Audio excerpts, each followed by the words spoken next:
Hola, soy Rey Andrade.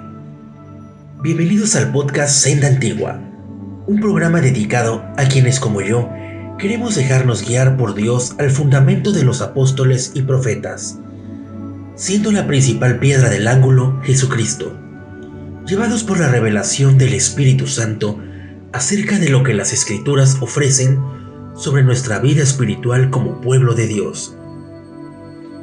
En el episodio anterior del podcast Senda Antigua, nos trasladamos mediante las Escrituras al momento de la caída de la humanidad, por causa del pecado. Comprendimos gracias al Espíritu Santo que lo que realmente sucedió fue que la humanidad representada en Adán y Eva decidieron ramificar y dar fruto del árbol equivocado, la autonomía. Desde ese momento y a la actualidad, la especie humana se desarrolló bajo una constante devolución, cuyos cimientos son la razón, el aprendizaje, la experiencia, el dominio o adaptación y la fuerza, que manifiestan sus propias obras y no las de su creador. En medio de una humanidad caída, llena de obras de vanidad, egocéntricas, infructuosas y muchas veces destructivas, los cristianos somos ese pueblo e hijos que Dios ha adoptado, y lo ha hecho para demostrar su amor, salvándonos del juicio eterno causado de la separación de la creación de su creador. Pero, ¿será que en medio de los beneficios no existe una serie de responsabilidades? Estoy seguro que como cristianos sabemos que la respuesta es afirmativa. Pero ¿cuáles son esas responsabilidades?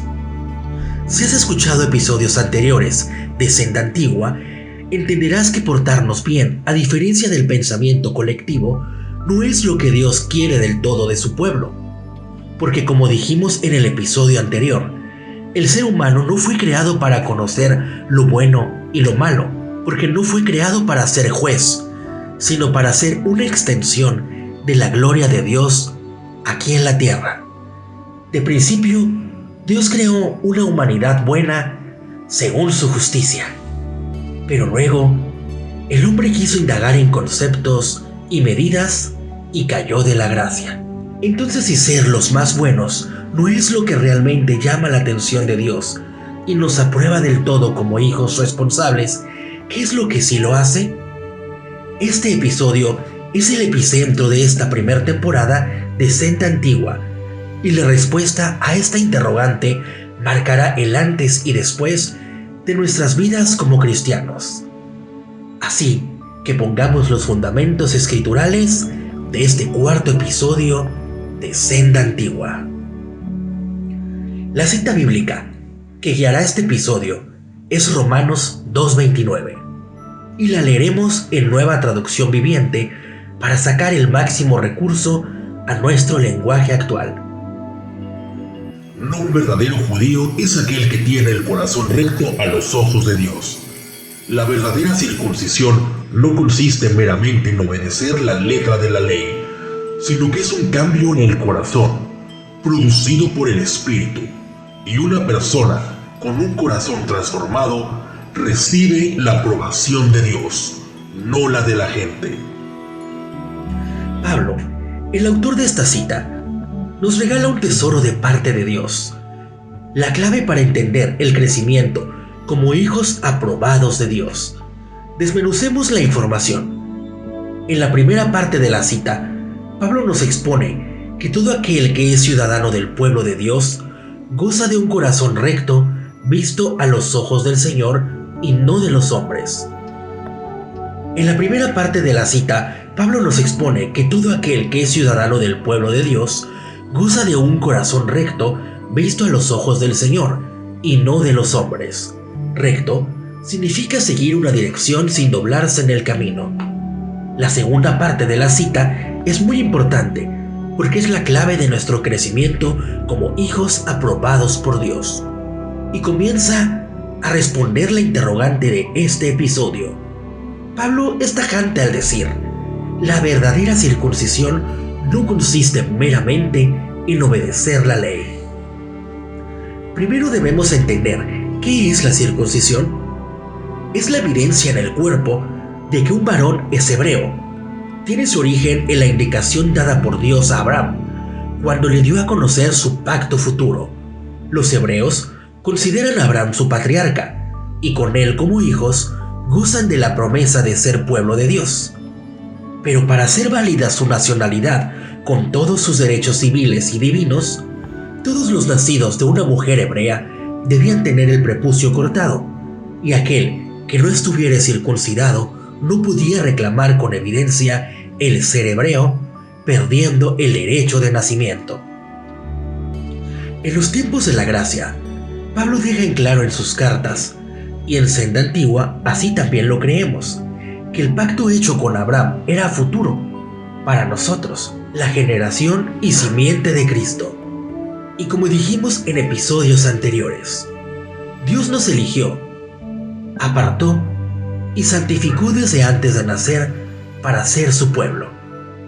Pero como sucede con el anterior concepto de circuncisión, vale la pena una evidencia de que aunque elegidos por Dios, hemos aceptado dicha ciudadanía, y lo definimos a continuación. Los de la fe tenemos un testigo de nuestra anexión al pueblo de Dios y de que hemos sido adoptados como hijos, y tenemos una evidencia a modo de circuncisión.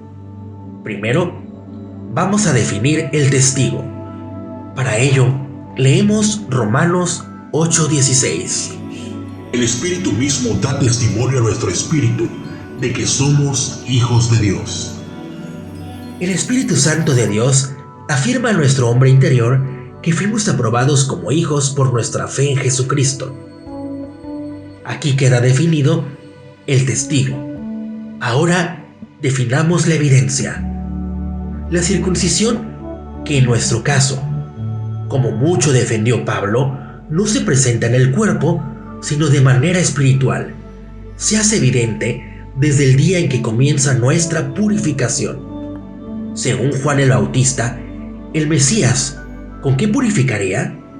Juan proclamaba que mientras él purificaba con agua, Jesucristo purificaría con el fuego del Espíritu de Dios. Entonces, es hermosa la siguiente escena.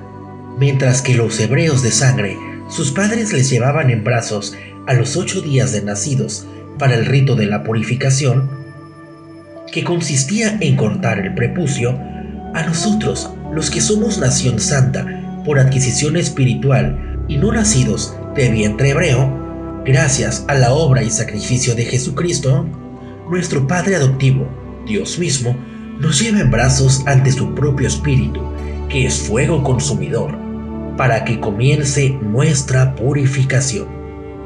Lo anterior tiene su fundamento en Romanos 8:14 al 15. Porque todos los que son guiados por el Espíritu de Dios, estos son hijos de Dios. Pues no habéis recibido el espíritu de esclavitud para estar otra vez en temor, sino que habéis recibido el espíritu de adopción por el cual clamamos, Abba Padre. La cita anterior, diciendo, los que son guiados por el Espíritu de Dios, en contraposición por los que son guiados por la carne, para Pablo, carne es símbolo de natural, por lo que Pablo está diciendo que ser guiados por Dios es la evidencia de adopción.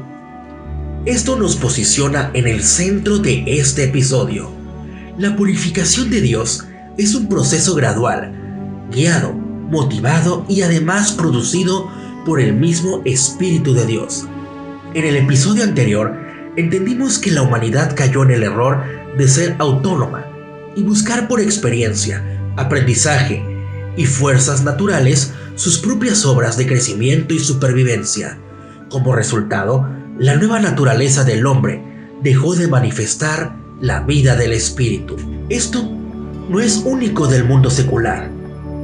Cuando un hombre o mujer con una naturaleza caída se apega a los conceptos de Dios, caminando por un rumbo contrario al de la fe, se produce una religión, evidenciada por personas con una naturaleza alejada de la vida del Espíritu, que quieren o intentan agradar a Dios y también a los hombres, pero usan rudimentos meramente naturales para aparentar una vida transformada. Esta supuesta vida de conversión les aprueba en la conciencia para poder sentirse capaces de juzgar como buenas o malas sus obras y las obras de los demás. Si tú escuchaste el episodio anterior y si no lo has hecho, te invito a que lo hagas. ¿Acaso esto no se sigue pareciendo al fruto del árbol incorrecto, solo que practicado por supuestos hombres de Dios? Te voy a decir por qué lo digo. Porque según leímos en Romanos 2:29, la verdadera circuncisión no consiste meramente en obedecer la letra de la ley, sino que es un cambio en el corazón, producido por el Espíritu. Cuando nuestra naturaleza es cambiada por Dios, no hay momento para la imitación, no hay oportunidad para el doblez de corazón, sino que nuestra vida se dirige en línea recta al cumplimiento de todo lo que Dios propuso para nosotros. Él mismo va agregando y eliminando de nuestra vida todo aquello que para Él es bueno o es malo. Según Dios nos reveló en el episodio anterior, el hombre no fue creado para tomar decisiones, sino para manifestar la voluntad de Dios y su gloria. Así como el sol no se pregunta si es bueno salir o no, sino que solo cumple su propósito por naturaleza, así también debe ser la naturaleza humana ante los ojos de Dios. Para asegurarnos que los fundamentos bíblicos existen y asegurar que el fruto de la transformación no es producido por nuestras propias acciones, sino más bien producido por el Espíritu de Dios, leamos entonces Gálatas 3:3. ¿Será posible que sean tan tontos? Después de haber comenzado su nueva vida en el Espíritu, ¿por qué ahora tratan de ser perfectos mediante sus propios esfuerzos? Pablo exhorta a los Gálatas que por oír las falsas enseñanzas de aquellos que sin alcanzar la categoría de espirituales se presentaban rectos ante ellos, los confundían diciendo que no serían aprobados por Dios si no eran totalmente obedientes, a lo que Pablo les recuerda que ellos que sí eran espirituales renacieron a esta vida por medio de su fe, recibiendo el Espíritu de Dios para recibir transformación. Así que les pedía que abandonaran esta enseñanza y dejaran de actuar de manera carnal, es decir, de manera natural, y volvieran a la fe de que Dios es quien guía y cambia sus vidas. Otra cita que nos ayuda a fundamentar es 2 Corintios 3:17 al 18. Pues el Señor es el Espíritu, y donde está el Espíritu del Señor, allí hay libertad. Así que todos nosotros, a quienes nos ha sido quitado el velo, podemos ver y reflejar la gloria del Señor. El Señor, quien es el Espíritu, nos hace más y más parecidos a Él, a medida que somos transformados a su gloriosa imagen. Ya casi para el final de este episodio, recordemos lo que el libro de Santiago dice, en Santiago 2:18 al 20. Pero alguno dirá, tú tienes fe, y yo tengo obras. Muéstrame tu fe sin tus obras, y yo te mostraré mi fe por mis obras. ¿Tú crees que Dios es uno? Bien haces. También los demonios creen y tiemblan. Mas ¿quieres saber, hombre vano, que la fe sin obras es muerta? Muchos del pueblo de Dios confunden las palabras de esta popular cita, dando lugar a expresiones como debemos ser de testimonio, que coloquialmente definen la vida de una persona que sí se ve o no se ve cristianamente. Y en parte es verdad verlo así, pero los métodos son los que debemos cuidar. El verse o no verse como un verdadero hijo de Dios es tan real como la misma exhortación en esta cita de Santiago. Pero lo que es un error es vincular la vida de testimonio adjudicando la autoría de esta obra a nosotros mismos. ¿A qué me refiero? Ahora lo explico. Santiago 2:18 al 20 dice, muéstrame tu fe sin obras, y yo te demostraré mi fe a través de mis obras. El centro de la cita es la fe. ¿Y qué es la fe? Hebreos 11:1 dice que es la certeza de lo que se espera, la convicción de lo que no se ve. Si comparamos la definición de fe respecto al cambio de naturaleza en cada uno de nosotros, podemos definir a los de la fe como quienes tenemos certeza y podemos esperar que de Dios recibiremos la transformación y purificación de nuestras vidas, haciéndonos gloriosamente parecidos a su semejanza, convencidos completamente, aunque en este momento no podamos verlo. Finalmente, Santiago nos invita a complementar esa clase de fe con una vida de supervisión, cuya única acción humana es el ruego. Así lo declara en Santiago 1:5. Y si alguno de vosotros tiene falta de sabiduría, pídala a Dios, el cual da a todos abundantemente y sin reproche, y le será dada. Nótese cómo para el autor de Santiago, el único método oficial para obtener una obra visible en nuestras vidas es pedir con fe. ¿Dónde queda la acción humana para obtener algo aprobatorio ante Dios? Descalificada totalmente la intervención humana y natural para sentirnos más o menos buenos. Es la ley de Dios puesta en nuestro corazón, como lo explicamos en anteriores episodios, una total sinceridad sobre nuestra naturaleza y el sacrificio de Jesucristo, lo que nos permite acercarnos confiadamente ante Dios, confesarle nuestros pecados, vicios, debilidades y todo lo que no refleje su naturaleza, para luego, con perseverancia, fe y esperanza, ser solícitos en todo aquello que queremos recibir de parte de Dios para que sea manifestado en nosotros. Los que no practican la fe, o que son débiles en ella, o que la esperanza les ha abandonado, los que en lugar de una vida de oración terminan por practicar rudimentos humanos para tratar de verse más o menos buenos, y que por la falta de una transformación real producida por Dios en algún momento de sus vidas terminan públicamente exhibidos o simplemente alejados de Dios.